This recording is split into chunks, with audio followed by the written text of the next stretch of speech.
पंच पुष्प में से एक पुष्प पारिजात का फूल,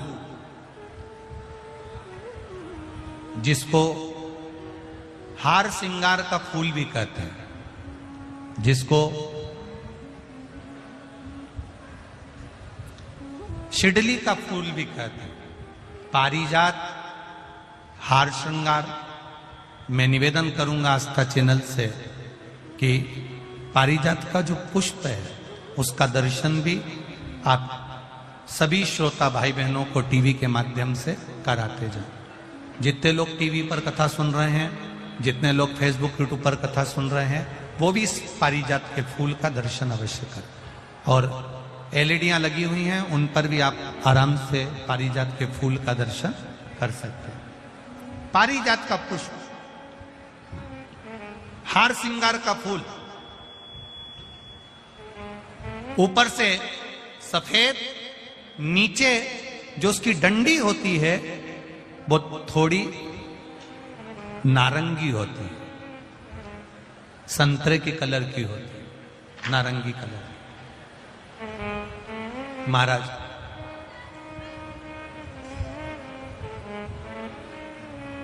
रात्रि में खिलने वाला ये फूल, रात्रि में जो फूल खिलता है ये पारिजात का, और हार श्रृंगार का जो ये पुष्प है, जिसको हार श्रृंगार भी कहते हैं, पारिजात भी कहते हैं, और कहीं कहीं इसको शिडली का पुष्प भी कहते हैं। ऊपर से सफेद होता है, नीचे उसकी जो डंडी होती है वो नारंगी कलर की होती है।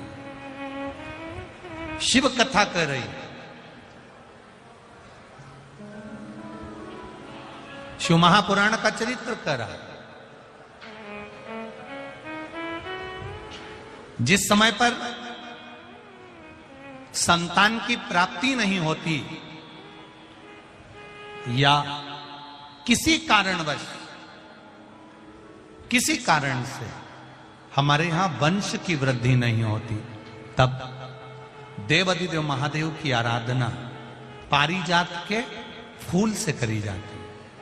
अब उस पुष्प को चढ़ाने का एक तरीका है, जरा ध्यान दीजिएगा। पंच पुष्प शिव महापुराण की कथा आप लोग सुनने के लिए बैठे हो, बड़ी आस लगाकर बैठे हो, उसको समझिए। पारिजात का जो फूल शिव जी को चढ़ता है, भगवान देवाधिदेव महादेव को चढ़ता है, जैसे ये शिवलिंग है, मान लो ये शंकर भगवान का शिवलिंग है, ये जलाधारी है, ये जल नीचे गिरने का स्थान।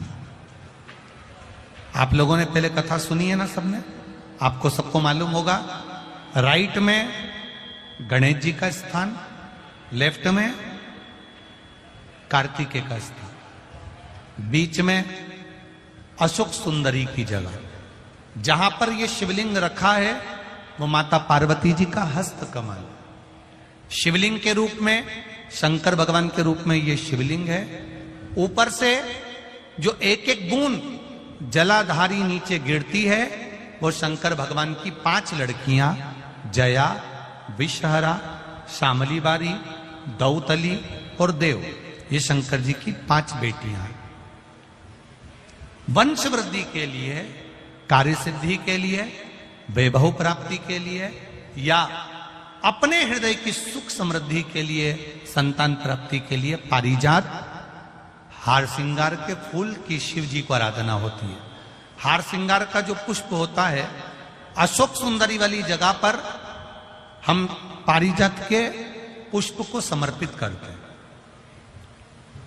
उसकी डंडी का जो मुख है वो शिवलिंग की ओर होता है जब हम अपना अशोक सुंदरी पर चढ़ाते हैं, और फूल का मुख इधर होता है। वापिस उसी पारिजात के पुष्प को उठाकर हम माता पार्वती जी के हस्त कमल पर, जो गोल हस्त कमल है, वहां समर्पित करते हैं।